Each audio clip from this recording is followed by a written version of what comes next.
List, where we review, discuss, and reimagine popular movie lists objectively. We're your hosts. I'm Jerry. And I'm Brad. And on this episode, we'll be exploring number 32 from Sports Illustrated's The Top 50 Sports Movies of All Time.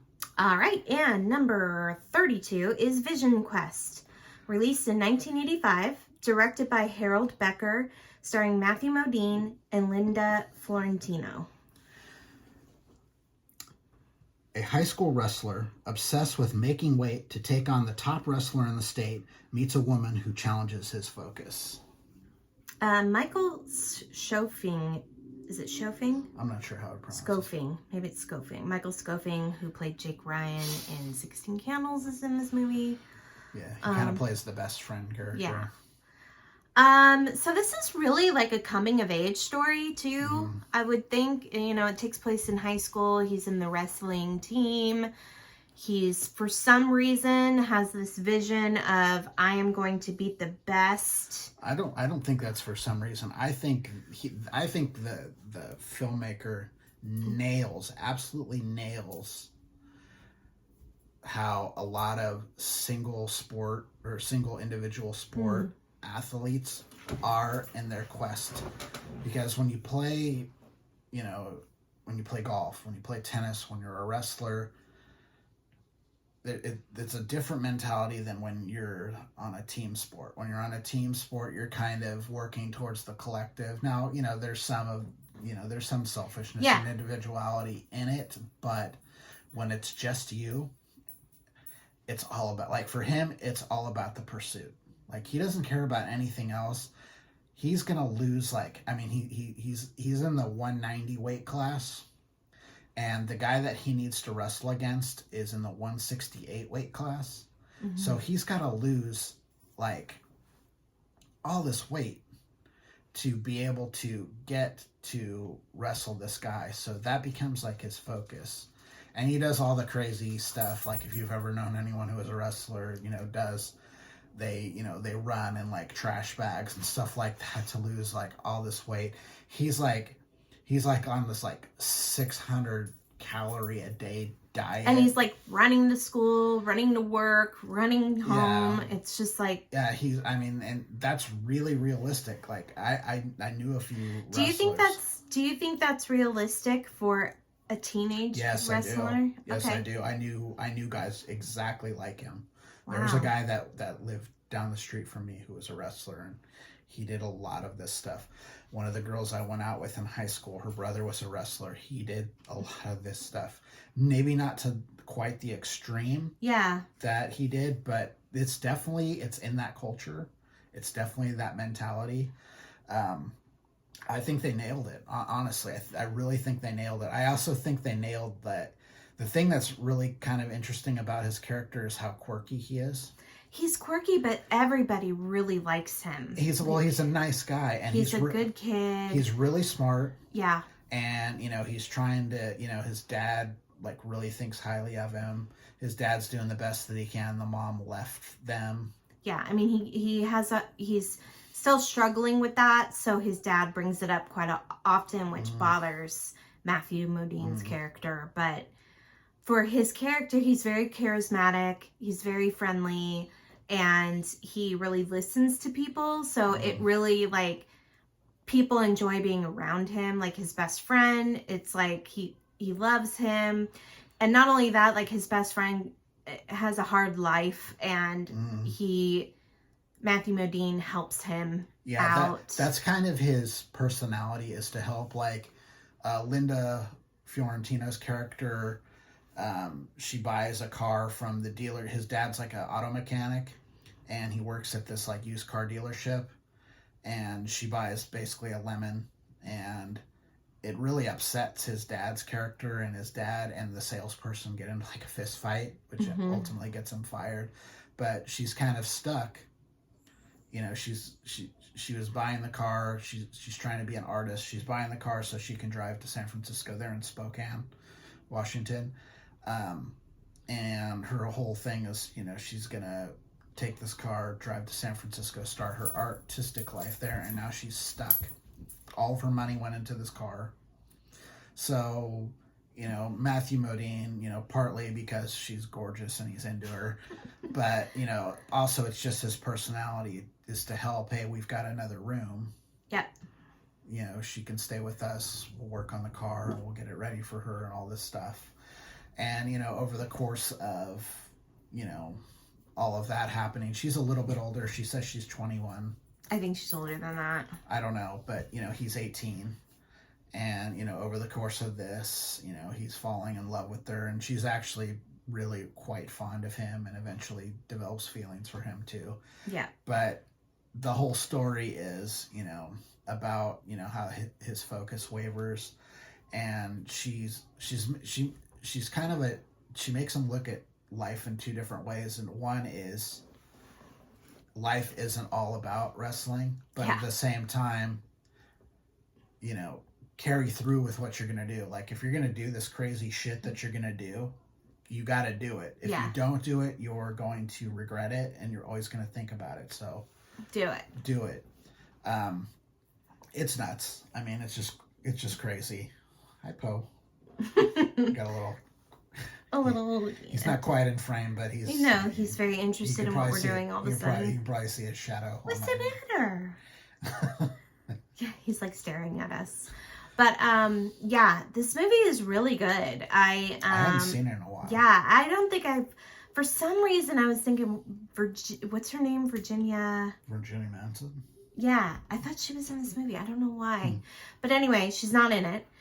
But it's a really good story about wrestling, about growing up, about just I like that we were following a good dude as well. Like, instead of like you're definitely rooting for him. Yeah, for sure. You're worried, like, it's really, again, it's another one you're like, I'm interested, you know, I'm watching this as an older guy, so I'm feeling like uncle vibes towards him. Like, yeah. you know, the guy I'm really, really like, you know, like his dad. No. Oh, the guy that he works with. Yes. So he's got this older guy that he works in a hotel, and he's the guy that he works like room service, so he delivers, you know, food to your room. Food to your room, and he works with this older guy, and they, you know, because there's not, you know, a lot of room service going on all the time. He's kind of, you know, this older guy kind of gives them like words of wisdom and whatever, and this guy is just like, he's so proud of him, like, this is kind of the son he never had. You know, you can tell, like, just life didn't work out for this guy in a lot of ways. He's not bitter or anything, but he really cares about this kid.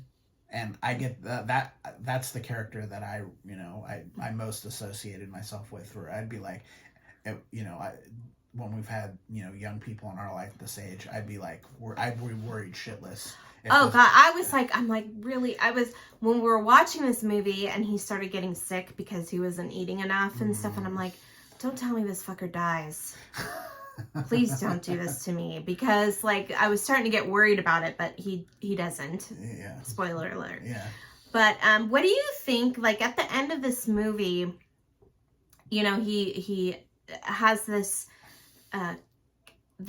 meet with the guy that he's trying to beat. He gets down to the weight that he needs to. He gets down to 168, which allows him to wrestle the state champion, the best wrestler in the state, who wrestles at 168 and happens to be in a high school in his district. Yeah.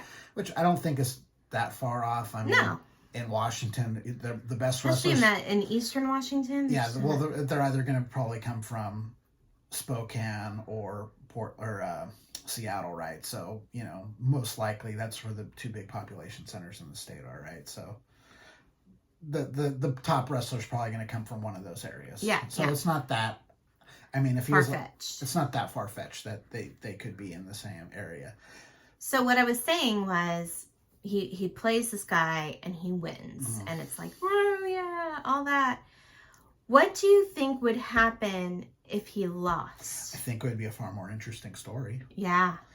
But I think they would have had to have told the story in a slightly different manner. That wouldn't have been the end. It would have had to be like the middle. It wouldn't have been that. It would have been what's really important here is not the destination, it's the journey. And I think the way they told the story, a lot of it is about the destination and not necessarily the journey.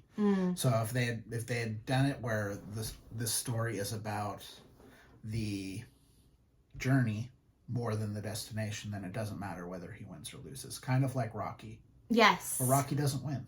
No, he doesn't. If you've never seen Rocky, spoiler alert for a movie that's he doesn't win, but it doesn't matter. It doesn't matter. That's not the purpose of the story. I think here it kind of is the purpose of the story, partly.